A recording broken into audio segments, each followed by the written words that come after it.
Welcome, everybody, to another episode of the Big Doug and Carmi Show, your one-stop shop for everything Commanders. All off-season, we are preparing you to do your very best and win all of your fantasy football leagues. Today, to help us do that, is Eric Moody from ESPN. Eric, how are you, buddy? No, things are going great. I know training camp is underway, so we're going to get inundated with highlights of players on X and other social media platforms. But in all seriousness, though, it's prime time right now. Once we hit August, a lot of content, a lot of people getting ready for mock drafts or for actual drafts and doing mocks up until that point. So I'm excited to talk ball. Let's do it, gentlemen. Let's do it, George. If you'll pull us up a draft, and we'll get loaded while George does that.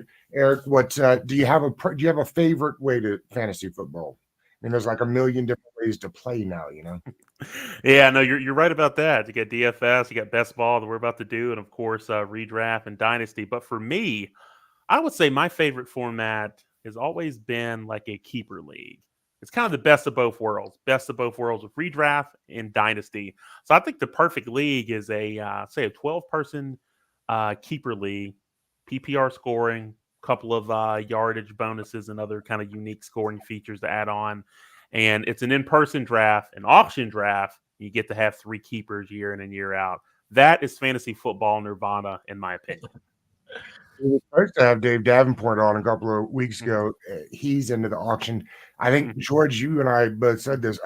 It's one of the things about fantasy that I know very, very little about is the auction. I'd like to get into it a little bit. Absolutely. Explain it a little bit, Eric, for those of us that aren't up on it as much as the rest.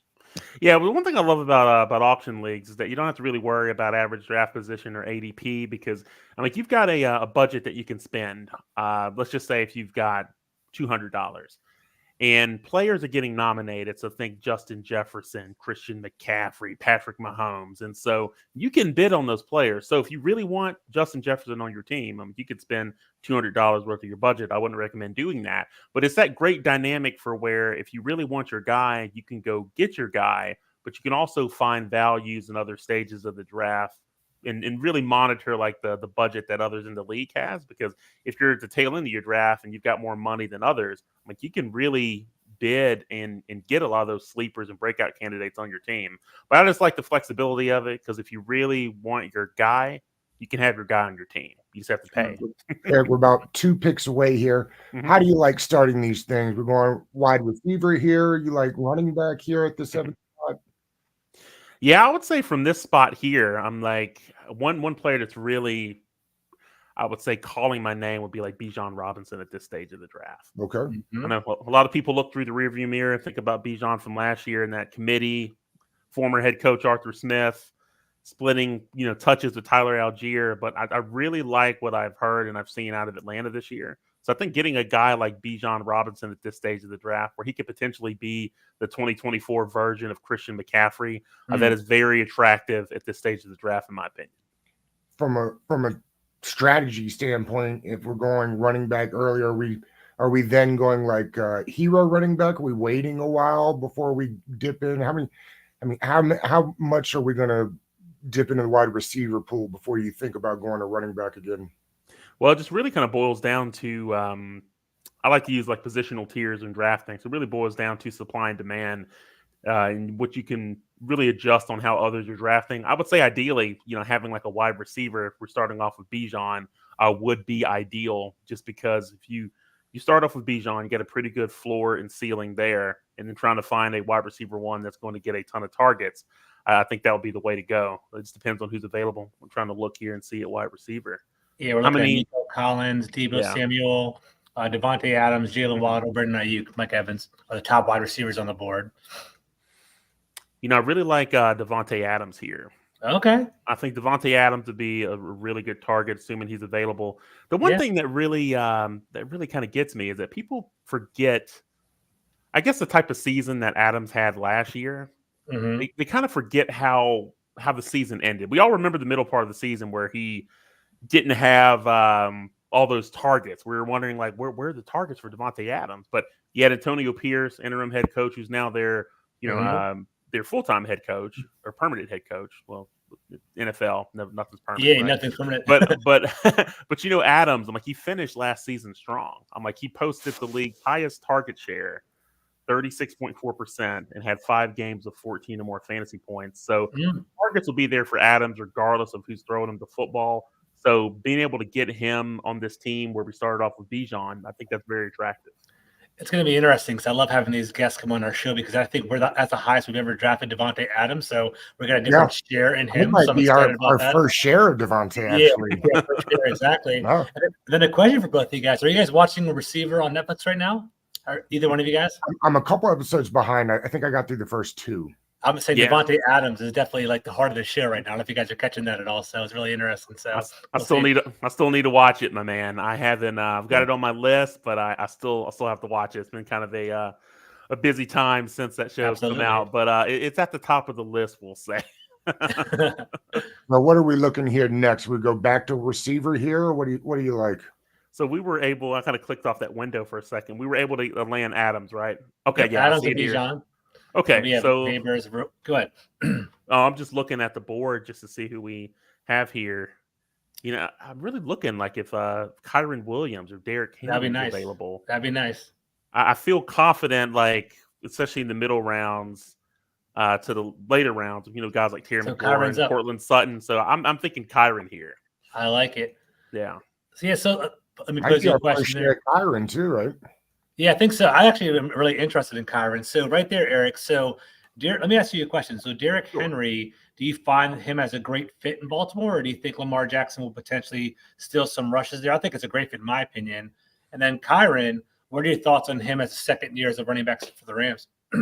Yeah, looking at Henry, I like the fit. We're so used to seeing him in Tennessee, so he takes over that lead back role in Baltimore. I know he's turning 30, but he can still get north and south. Like he's like a hammer, man. He's going downhill. So I still think he has some juice left. I'm like, you look at last year, he had 272 rushing attempts, tied for the league, 2.2 yards after first contact, right near the top of the league. So I'm confident about Henry. And I really like Kyren Williams because the one thing about that Rams backfield is that, their scheme, they do like to lean heavily like on running back, on one running back. We all remember Todd Gurley, with how great, he was like in his prime. And so we saw what Williams was able to do last year, and it's really no reason why he can't pick up from where he left off. And just imagine the potential, especially if he ends up playing some additional games. I know he did miss a couple of games last year, but if we get like 16 or 17 games from Kyren with that workload that he had last year. So, two great options. I don't really have any concern over, I want Derrick Henry over Kyren. Whoever's available, you got to take them, right? So we're coming up in about 50. We are on the clock right now. T. Higgins, Jalen Hurts, Pacheco, Kirk, ATN at the top on the board. Lamar Jackson rounds the top 5. Let's see. I'm thinking Pacheco. Let's do Pacheco. All right, let's do it. Okay.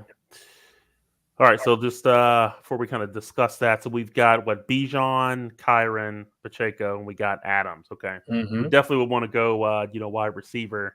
What I like about Pacheco, though, he's tied to the high octane offense of Kansas City. Patrick Mahomes. Everyone knows the narrative and stories there. But what I like about, I always think about Pacheco. I always think about that scene like in Beverly Hills Cop, where where the truck is just barreling through, like. The downtown. City. Just plowing over everything. I always think about Pacheco when he runs the football like that. But I'm really intrigued with Pacheco. Obviously, he's a runner in between the tackles. We know what he can do there. But I could see him getting more targets, as a receiver out of the backfield this year, just given that backfield situation, that dynamic going into this year. So I think it's a pretty good value there.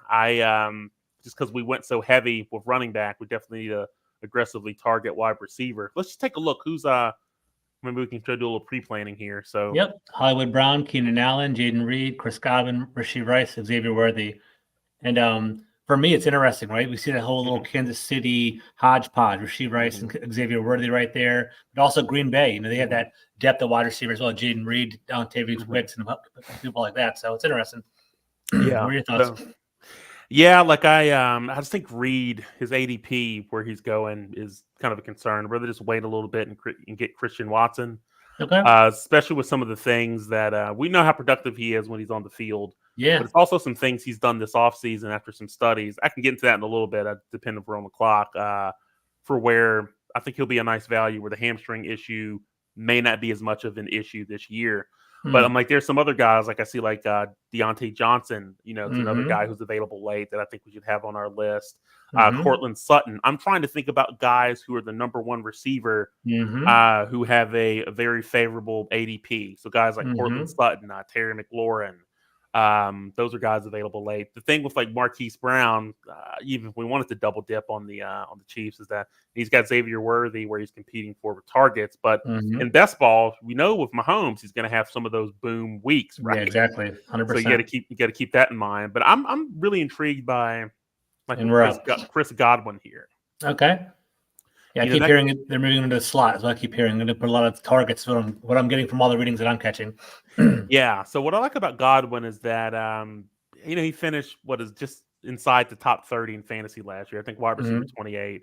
Had 1,000 or more yards for 3 straight seasons. Baker Mayfield was solid last year. I think one thing that hurt Godwin, which hopefully we can see some positive regression this year, is in the area of touchdowns. He didn't score a lot of touchdowns, really negatively impacted his fantasy value. But think about Godwin. I'm like, he's only 28 years old. I think there's still some life left in his legs. And I think he can really improve on what he did last year. And again, in fantasy, a lot of people are looking through the rearview mirror instead of looking ahead. But I think Godwin's like a nice value, especially at this stage of the draft. We know the targets will be there. Let's see. Do you like Pitts or Richardson coming up potentially as like a tight end, hedge or a quarterback with an upside? What are your thoughts on that?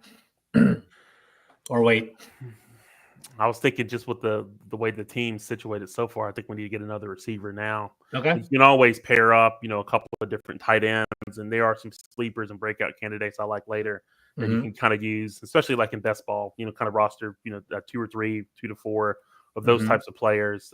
Then at quarterback, kind of the same thing. There's a lot of guys that are available late where you can replicate that QB1 production. I'm not saying we have to wait this late, but I'm thinking about guys like Jared Goff. You've got Kirk Cousins, who's in a great situation in Atlanta.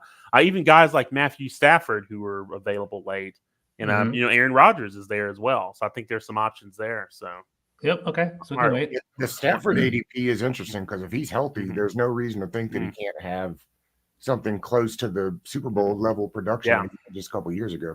Exactly. So I guess we're on the clock now. Yep. So I would say, let's see, we got Godwin and Adams. Now I was thinking Deontay Johnson here. Let's do it. Yeah, so we'll go with Deontay Johnson. So the one thing about Deontay Johnson, some people may be thinking is that definitely underwhelming. The guy's averaged 8.3 targets per game in his career. Hasn't always translated to fantasy points, right? He's averaged just a little bit over 11 over the last 2 seasons. But he's got minimal competition for targets in Carolina. You got Bryce Young that's there. We expect like a jump, his first full NFL offseason. The coaching change, they've got Dave Canales there. The guy who kind of resurrected what Geno Smith's and Baker Mayfield's career. So I really like Johnson as a value in best ball, but also like in ESPN leagues too. If my memory serves me right, I think he was like the wide receiver, like 36, 37, or 38 in ESPN league. So, the targets will be there. It's few guys at that ADP who are going to get 100 or more targets. So I really like Johnson there. Yeah. Okay. So we got 3 running backs, 3 wide receivers. Yep. Pretty good balance. Who are the tight ends that are available? I'm just kind of curious. Evan Engram, Jake Ferguson, Brock Bowers, Njoku, Goddard, and Schultz. All right. What I recommend we do here is if Ingram's available, let's go with Ingram here. Okay. He had a ton of targets last year. Very productive. Great rapport with Trevor Lawrence. But even with if Calvin Ridley moving on, that does free up like a high number of targets. I just think a lot of people are looking at Evan Ingram's 2023 season as like a fluke in a way, thinking, hey, there's no way this guy can repeat this. Now, considering their offseason like additions, they've drafted Brian Thomas Jr. You got Christian Kirk that's there, of course. So they've got players that'll command targets. But even if Ingram doesn't get the targets he did last year, he should still easily clear over 100 targets. And I just think he's like a nice value in the middle rounds if you want to wait on the tight end and not get Laporta, even guys like Dalton Kincaid, or of course, Kelsey, who's still kind of lurking around. So I think with having Ingram would be good. Did someone pick him up already? Yeah, I think we just got him. Yep. Okay. Okay, no, that's fine. We can take a look. Ferguson, Bowers. If you have any like suggestions to put on the queue, I can do that as well for you. Yeah, I think Njoku would be good. Okay. So I would say, okay, we're on the clock. 10 seconds. Yep. Let's Sorry look at the about that. quarterbacks real quick, and if not, we'll go with Sutton. Tell you what, with this, why don't we go with Joe Burrow here? Let's go Burrow. Do it. 1 second right. on the clock. Perfect. All Slide right, in yeah, there. sitting there like They go done. fast. 20 Just seconds. try to stay calm. It's all good. Perfect. Yeah. So with Burrow, like I like Burrow where he's going as ADP. Also like Kyler Murray too, but I think with Burrow, you get that stability. We know what he's capable of. Obviously, assuming he's going to be a lot healthier this year. So we're kind of looking at it in best ball. We may even be able to get by with 2 quarterbacks. I think 3 would be ideal, but we can obviously wait on our QB2, Okay. which gives us a little bit of flexibility. But I think going into this next pick, I'm curious with the tight ends. Let's see who's available. But if not, we may go running back or wide receiver. But I would say if Njoku is available, having him as our tight end 1 would be good. Who are some of the wide receivers? I'm just curious. Coleman, Samuel, Sutton, Lockett, Josh Palmer, Rashid Shaheed, Dobbs, Shakir. Gotcha. Cooks. So I'm kind of fascinated by just waiting on tight end because there'll be some names and just going like with Sutton here. Okay. Because we've got 4 guys that are going to command like a high number of targets, and that would put us with 3 number 1 wide receivers, in Adams, Deontay Johnson, and Sutton. And then Godwin, it's not exactly an even split between him and Evans, but he's actively involved. So what do you guys think about that? Sutton, or we should go to Joe? I like it. I like it too. I like that strategy. I think it's always good to chase the wide receiver ones, right? Because no matter what, they're going to be touching the ball, and in fantasy football, just having the ball in your hands is so vital, so important. Yeah. That's the one thing with it's interesting, Eric, on this episode. I don't think the stack has come up one time. It's something that people talk about all the time. Do you worry about putting a stack together? Do we put too much attention and focus on trying to get those stacks worked out? Where do you stand on that kind of? Yeah, my school of thought is if you're, I like to use positional tiers. Let the tiers dictate the draft. Take as much emotion out of it as possible. If the tiers kind of lean me towards a stack, I'm okay with it.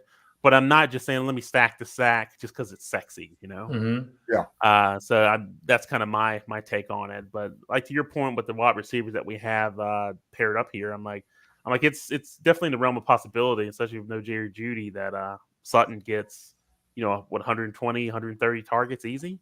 Yeah. Now it comes down to the quality of those targets, but I think at worst we're looking at him as like a wide receiver 3. But depending if Bo Nix and things really click, just with Nix in general, and also with Sutton, could be a lot higher. So let's all right. So let's see. Look, Njoku is still there. I've got to get big there. So exactly, we got some interesting options too. We have Jaden Daniels and Jordan Love too. Any interest in a second quarterback? Or would you go Njoku over anybody? Just look at the quarterbacks real quick. I'm leaning towards Njoku, but you've got Daniels, Caleb Williams. Purdy. I think we can wait. You've got some pretty good QB2 options there, but I think solidifying tight end, I think will be great here. So just go with Njoku. So awesome. So one thing about Njoku, we know about Deshaun Watson. We're wondering what type of quarterback are we going to get with Watson.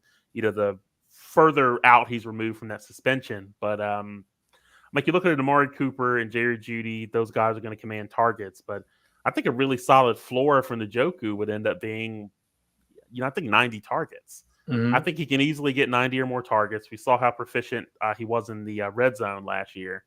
And I think he's, you can't guarantee anything in fantasy, but I think it's a high probability that the guy finishes like as a low-end tight end 1. And just think about if Jerry Jeudy or Amari Cooper misses time, that's only going to elevate like the ceiling. And given those guys' injury history, I think it's a good chance that they do miss some games. So, yeah, it makes sense. Where are you? I mean, if we take the off the field stuff out of it with Deshaun Watson, it feels like maybe he's been written off. And I mean, the ADP is crazy, right? Yeah. Do you think he still has it? Is it just that people don't like? We're up by the way. We're up by the way. Oh yeah, let's and I'll answer that. Yeah, definitely want to answer that, Doug. Let's look at quarterback. Who's available? Lawrence, Tua, Caleb, Purdy, Goff, Herbert. We have 5 seconds. Just go with Purdy. Let's do that. Yeah, we got him in auto draft. Perfect. All right, perfect. All right. It's happening. All right. I was like, thank God. I was going to have it at that time. Perfect. Okay. All right. Cool. So, that's good. So, right, nice. you're talking about Deshaun Watson, right? Yeah. So, I think he still has it. I just think the further out he's removed from like his suspension, and I know he kind of dealt with some injuries too. Just like the better. If you miss a year in the NFL, I mean, it does take some time to kind of get reacclimated. But I'm looking at Watson. He's not anyone I necessarily want as like my QB1, especially in a 1 QB league. But I think is like a QB2 in like Superflex. He's going to have some QB1 weeks. So I just see it for where I'm like I don't think he's going to get like 500 pass attempts. I think like 480 or 490 is a pretty good range. I don't think he's going to throw for like 4,000 yards, but I think around 36 or 3,700 is in the realm of possibility, and probably 20 to 25 touchdowns, maybe 10 to 15 interceptions. I think that's what we're looking at from him. He may get some rushing yards. He's not going to be Lamar Jackson, but I think he's going to be serviceable, and that just really, really helps like Amari Cooper, Jerry Jeudy, and David Njoku. That's what people really care about. Is he going to be able to at least maintain their fantasy value or potentially elevate it? And I think he'll be a lot better this year than what we saw in previous seasons. Again, did the fact that they didn't add much to the running back room make it better about the Chubb situation? Yeah, it's oh wait, we're one pick away. Hold on 1 second. How many running backs? We still have 3? We have 3, and then there's the board here is Ford, Charbonnet, Chubb, Dowdle, Lloyd, and we're on the board. Kendra Miller. Okay. And how many wide receivers? We've got 4, right? 4 wide receivers. Okay. Yep. All right. So looking at this, I was thinking running back. Let's see. Okay. Why don't we go Charbonnet? Go with Charbonnet. If you can get it. Let's do it. There you go. Woo! Oh, I missed my pick. No! AD Mitchell. Okay. Who did we end up getting? We got Sorry AD Mitchell. AD Mitchell. It's all good. No worries. Okay, gotcha. What are your thoughts on AD Mitchell? Do you think he's going to be a good player in the Colts or what? Oh man, hold on 1 second. Oh, okay. So you got Mitchell with the Colts, right? Yes. The screen was kind of cutting off. Okay, so I do like the addition. I know in the Scott Fishbowl draft, in the middle of that, so I ended up picking him up as like my, I think, wide receiver like 7 or 8. So okay. I think that number 2 receiver spot is up for grabs. Yeah. I'm like, Pittman's obviously going to be the guy, but if we're looking at best ball, I do like Mitchell he's going to have some boom weeks. Mm-hmm. And that's obviously going to come in handy, having him on your team whenever he does that. Mm-hmm. So I could see him easily getting, 80 to 90 targets. I don't think he's going to surpass like 1,000 receiving yards, but I think around 700 receiving yards or so is in the realm of possibility, anywhere from 3 to 5 touchdowns. We're about 2 picks away. What do you like to go next? Okay, so we ended up getting Mitchell, who's our wide receiver 5, right? Yeah. How does the quarterbacks look? We're on the clock now. Man, it goes quite quick. Like Cousins, Stafford, Rodgers, Watson, Geno. Why don't we go with either Cousins or Stafford here? Doug, what do you think? Let's go Cousins. We already have Bijan, right? Let's do it. I like it. Yeah. All right, so we got good call. Got a little stack there. Okay, so looking at quarterback, we've got Purdy and Cousins. I like that.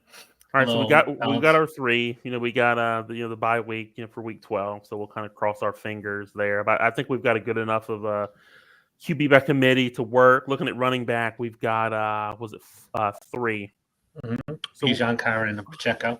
So definitely want to probably look at some guys there because we got the 2 bye weeks with Williams and Pacheco, and the wide receiver I think we're good, and then we'll consider tight end. So I'm thinking running back or tight end coming up here.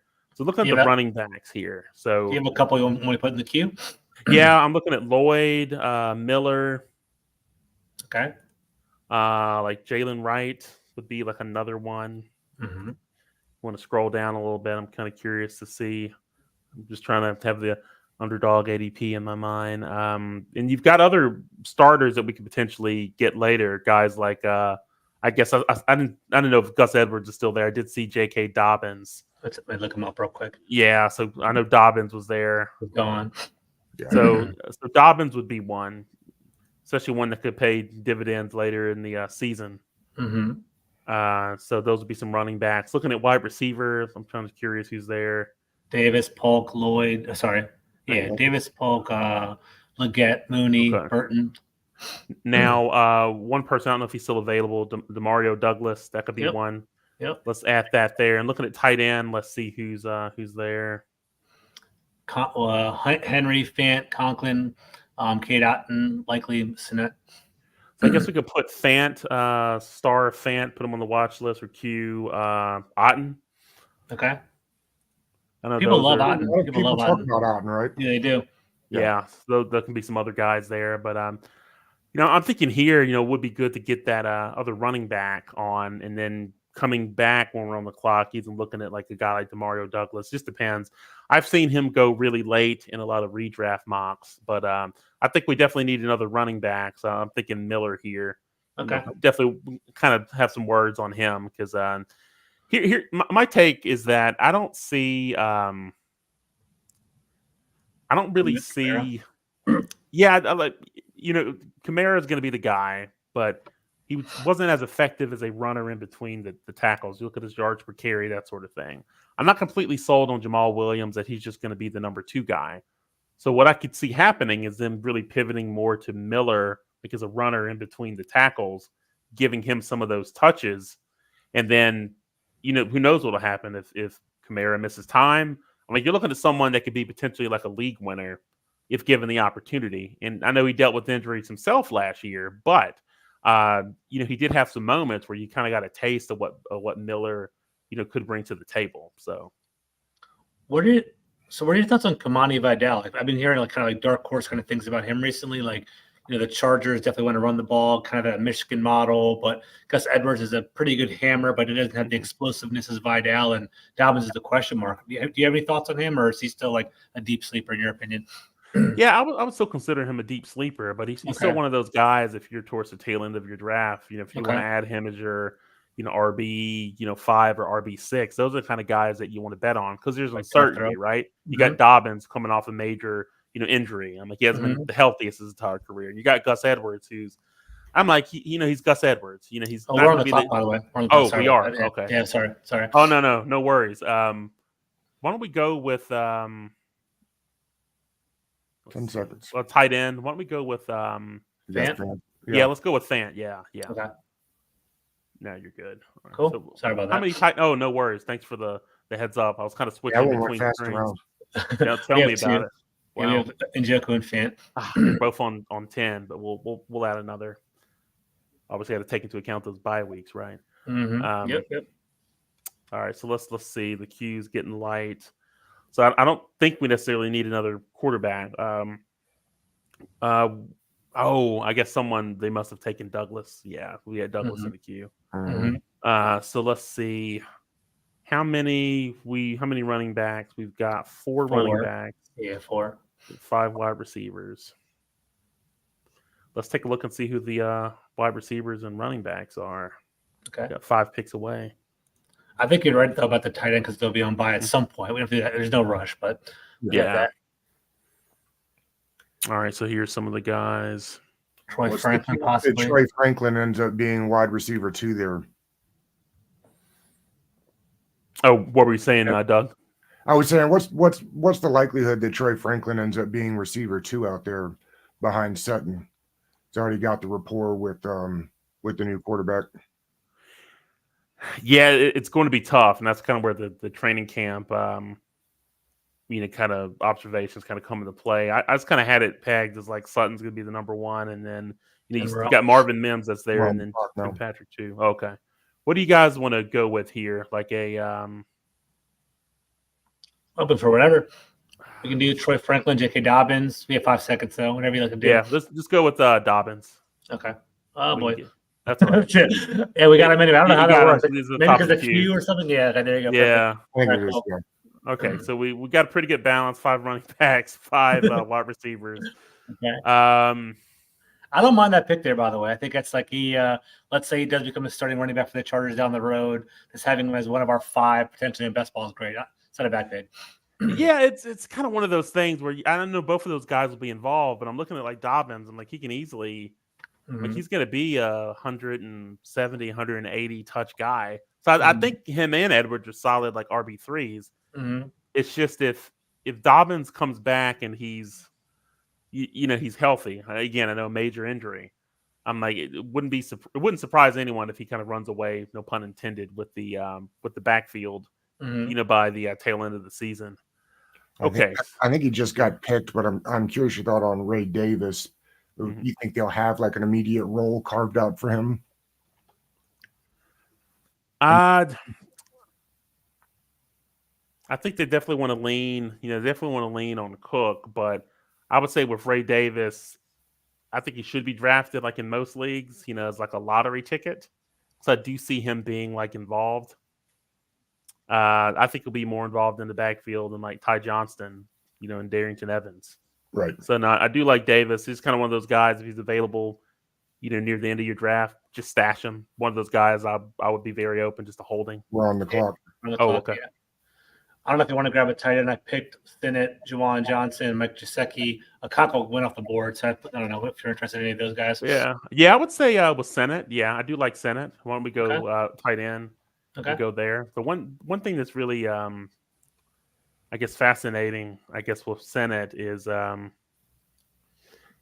they use with a second round pick on Sennett, the Commanders, in the draft.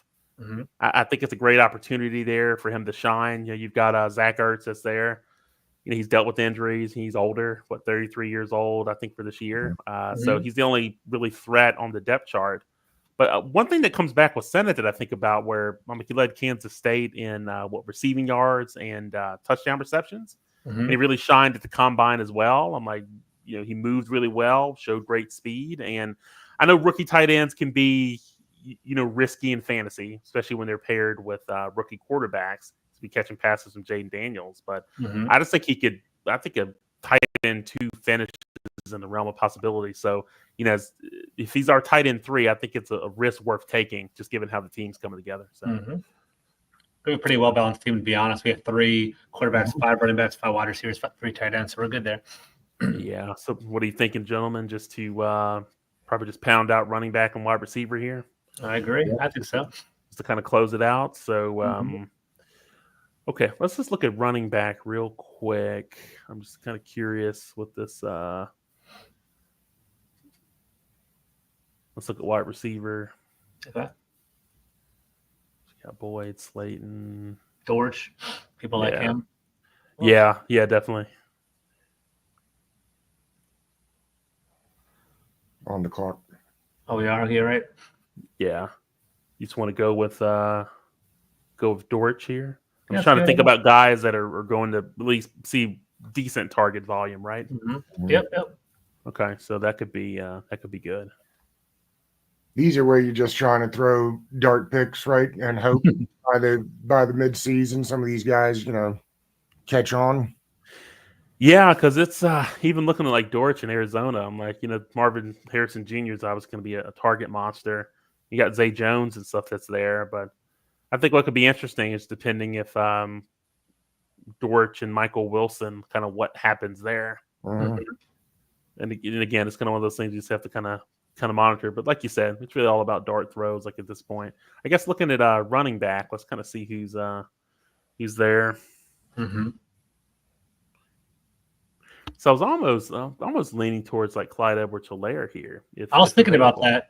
So actually, I have me and Doug are both in the same league for the Scott Fish Bowl, and like I'm sitting there in the 18th round, and he's sitting there on the board. I'm like, is he a worthy investment? Like, I'm kind of thinking about doing it. Like, what are your thoughts on him? Yeah, no, I like it. I know he's kind of underwhelmed, since like his rookie season, but I just look at how their depth chart is structured. I'm like, if something happens to Pacheco, I'm like, they're going to lean on Clyde Edwards-Helaire. Like at this stage of the draft, I'm like, I think it's worth investing in.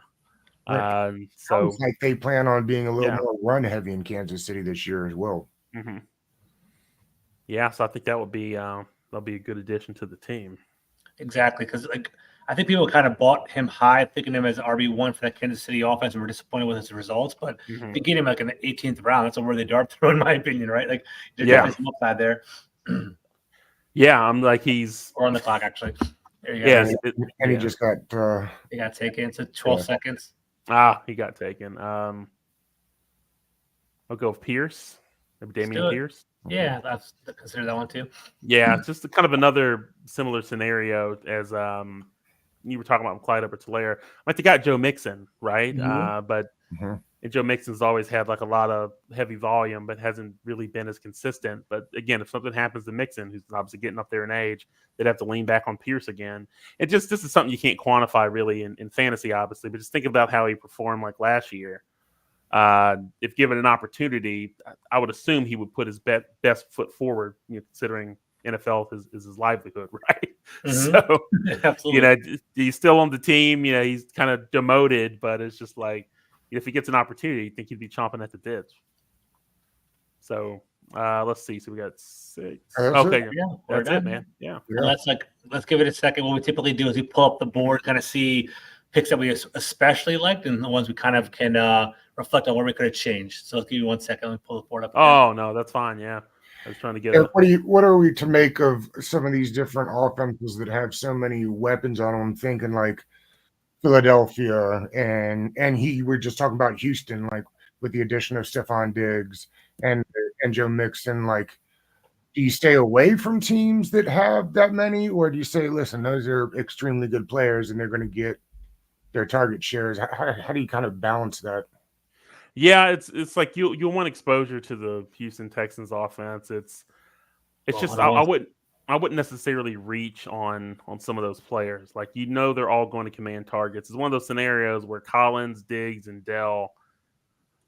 I'm like, we would assume they'd all get 100 or more targets. And what makes Mixon really attractive is that I'm like, it's a high octane offense. He's definitely going to get some red zone touches, which is intriguing. But as far as I'm looking at like Collins, Diggs, and Dell, I would just take the guy who's the last one standing, the last one who's available. And in many cases, it's Tank Dell. So so I just wouldn't. The guy I don't want to reach for is really like Diggs.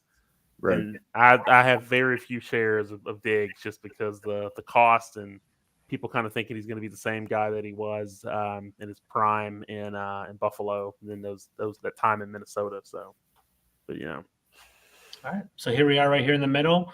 Our team: G. Carmen 21, Bijan Robinson, Devontae Adams, Kyron Williams, Pacheco, Godwin, Deontay Johnson, Joe Burrow, Cortland Sutton. So far, are we happy with all our picks? Could we have potentially done something different in the round? What are you thinking, Eric and Doug? Yeah, well, one thing I was thinking, Doug, it's and again, it's not necessarily a bad pick, but I'm thinking in round 4 with like Pacheco. I'm seeing like Amari Cooper, who's been very consistent in terms of targets. That could have been a good pickup. Terry McLaurin went later that round. Yeah, which I was surprised that he went that early. I was thinking he would be available the next round. So that kind of changed that dynamic. But I would just say from looking at those first 5 or 6 picks, I think Isiah Pacheco is one that if we had a time machine, that could be one to potentially redo. Yeah, because I'm looking Pacheco and ETN. Who would you rather have of those two? Because both of those running backs went in that round. I'm just curious about that. Yeah, I would say Pacheco. It's one thing about ETN is that he's obviously explosive when he has the ball in his hands. Had a great season last year. It's just I think they're trying to at least limit his workload somewhat. I think he's still going to be able to justify his average draft position, but just from watching Pacheco, it's just from like a film perspective, that's just a guy that I'd love to have on my team to root for. Yeah, so I'll leave it at that, right? Sure. Exactly right. Yeah, the juggernaut, man, for sure. Exactly right. I know, right? Yeah. I like that Chris Godwin pick. Like, I don't think we've got any shares of him either on the show, and I kind of like if he's going to be featured in that slot role. I kind of like what he might be able to do there. You can tell Eric does his. Yeah. Sorry, I was just saying you can tell Eric does his work because like I've talked to other people in the fantasy community as well. It's like Chris Godwin, Deontay Johnson, Hollywood Brown are like the darlings, right? Because they just get target shares every single year, and they kind of get knocked down a little bit because they don't necessarily put up touchdowns per se, but they are a target hound in whatever offense they're in. So I like these chases of targets there. Yeah, that's the thing. It's like would it surprise any of us if Chris Godwin finishes with 120 or so targets? He's going to get the he's going to get the targets, and I just always like to chase like the target volume. I kind of look at it this way: where you're building these teams you're drafting, it's like you do the research ahead of time. Let your positional tiers and how others are drafting dictate on who you need to get. And so I'm just like, if I'm going to have a guy that's, regardless of who's throwing him the football, that is going to get the targets, I'd rather prioritize that guy.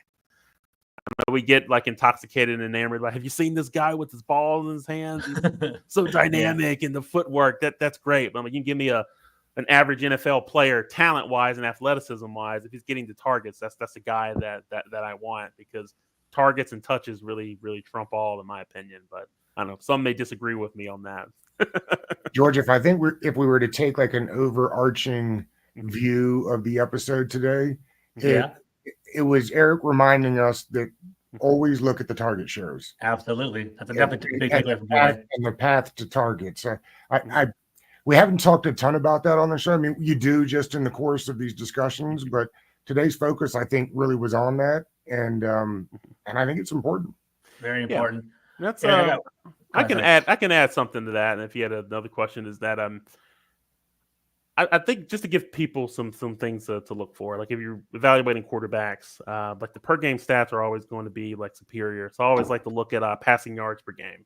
I know everyone's like, well, what about pass attempts? I want to see passing yards per game. Running backs, it's really all about touches. How many touches per game are they getting? Then from there, look at how they perform when they got those touches. Wide receivers, it's targets. I don't give a crap about receiving yards. I don't give a crap about fantasy points. All that comes from targets. So look at the targets. Same thing for tight ends. Everyone's like, well, what about red zone targets and this or that? That's fine and dandy, but it's all about targets. So volume, and look at per game stats as well, because that takes into account injury. If a guy only played 10 games that season. So just look at it that way. But anyway, I know you had a question, my man. What were you about to say? Sorry. For one, that makes a lot of sense, because definitely targets, yards and touchdowns, there's variance there, right? No matter what, it's just kind of a random thing that can happen. So definitely just getting the ball in your hands can make plays for that. So great point there. My question is this. So for one, I was doing some research before the show, kind of looking up with some of your work. I know you're a big Zamir White fan, if I know correctly. Someone asked me about him. So I know you're a Zamir White fan. I'm curious about that. And then I guess going further into that round, if you can see it, Zamir White, Jalen Warren, Raheem Mostert, I was kind of curious what your thoughts on them as prospects as well. So if you touch on all three of those guys. Yeah, no, that's fine. Let's start off with, I guess, with White. The thing that's really attractive about White is that I know Antonio Pierce, whenever he was interim coach last year, leaned heavily on the running game. So I look at White. He had at least 20 touches each week over the final 4 games of the season. Josh Jacobs is dealing with injury, I think a quadriceps, if my memory serves me right. So White ended up accumulating, I think it was around 457 total yards. He's a top 10 running back during that time frame. So I really like his average draft position, whether it's in best ball or ESPN leagues. But I'm not really intimidated by the offseason addition of Alexander Madison. We saw how inefficient and unproductive he was like last year. And I really like White as a solid like RB2. I don't know if he's going to get the volume to kind of be like an elite like RB1, but if you need an RB2 that's reliable, where the touches will be there, I think Zamir White is your guy. You also mentioned Jalen Warren, didn't you? Okay. Yeah. So let me kind of gather my thoughts here for a second. One thing about Warren that I like is he's entering his 3rd season. Really showed what he could do with the Steelers last year. He had career highs in rushing yards, like in receiving yards as well. Explosive runs too, runs that are like 10 or more yards. I think that accounted for I think about 15 to 16% of his carries last year. And so I know we've got Arthur Smith that's there. May give people nightmares with in the passing game, though, right? Yeah, but for rushing game, it's probably a good thing, maybe. I don't know.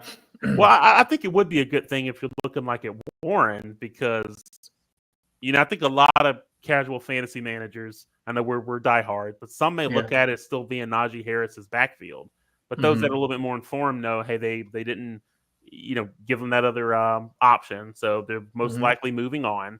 So Warren will still like be involved. So I really like Warren as like a flex option or RB3. With upside. He's the most explosive back out of these two.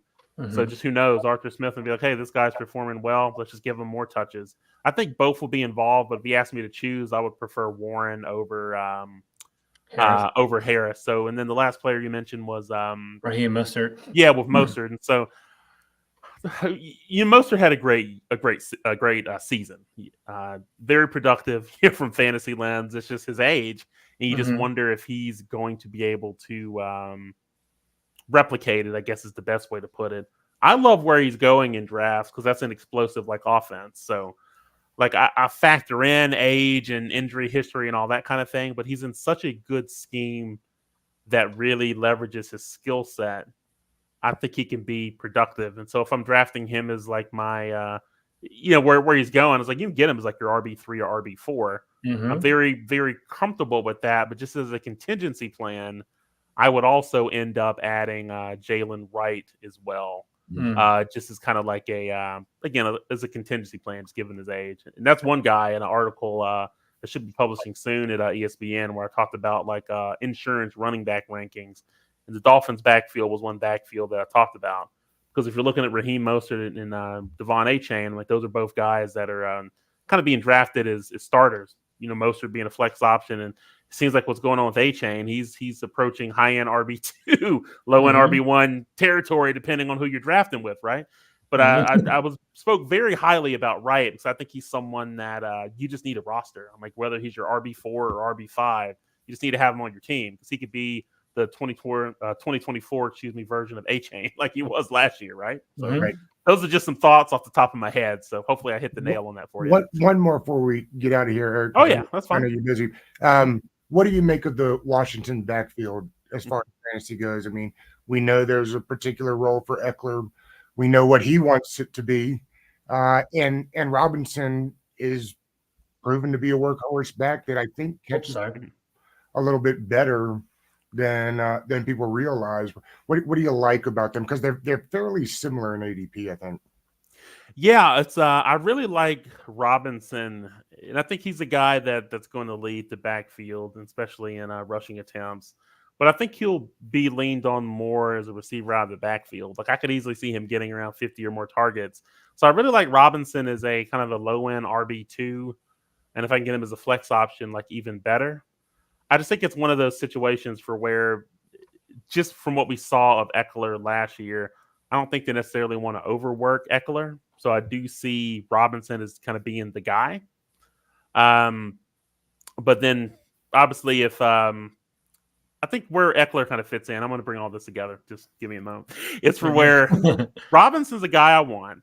He's firmly on that RB2, RB3 radar with upside. But I still like Eckler. If I miss out on Robinson, just drafting Eckler later, because if something happens to Robinson, they have to lean on Eckler. They know he's been able to do that in the past. And he may even be fresher going into this year because they're going to lean on Robinson more, especially in between the tackles. So I do prefer Robinson. I think both will be involved. It's just they do kind of cannibalize each other's value. So I'm looking at Robinson as more, again, low-end RB2, high-end flex, and Eckler RB4, RB5, depending on who you're drafting with. So Eric, it has been too long since we've had you on. This was a great time today. We won't wait so long next time. Yeah. Let's definitely let's get together again sooner rather than later. So no, it was a good draft. It's a good show, good conversation, and kind of looking forward to the next time. So I just encourage everyone, if you're on social media, on X or Twitter, it goes by both names now under Elon. Just follow me there at Eric N. Moody. So if you like NBA, NFL, of course, and WNBA from a fantasy and sports betting perspective, I'm your guy. But if you also like a little bit of dash of nostalgia, pop culture, and music, hey, you'll be right at home. But I will close on this. It's that I love interacting with all my followers on there. So if you have a question, send me a question on the timeline. It's a high probability that I'll respond to it. I'm just passionate about helping everyone win their leagues and looking forward to interacting with you. Thanks again for the invite, gentlemen. I definitely stamp that too. You're great at interacting on Twitter, and not everybody is good at that. So I commend you for that. All right, buddy. We appreciate you. Yeah, not a problem. Until next time. See you.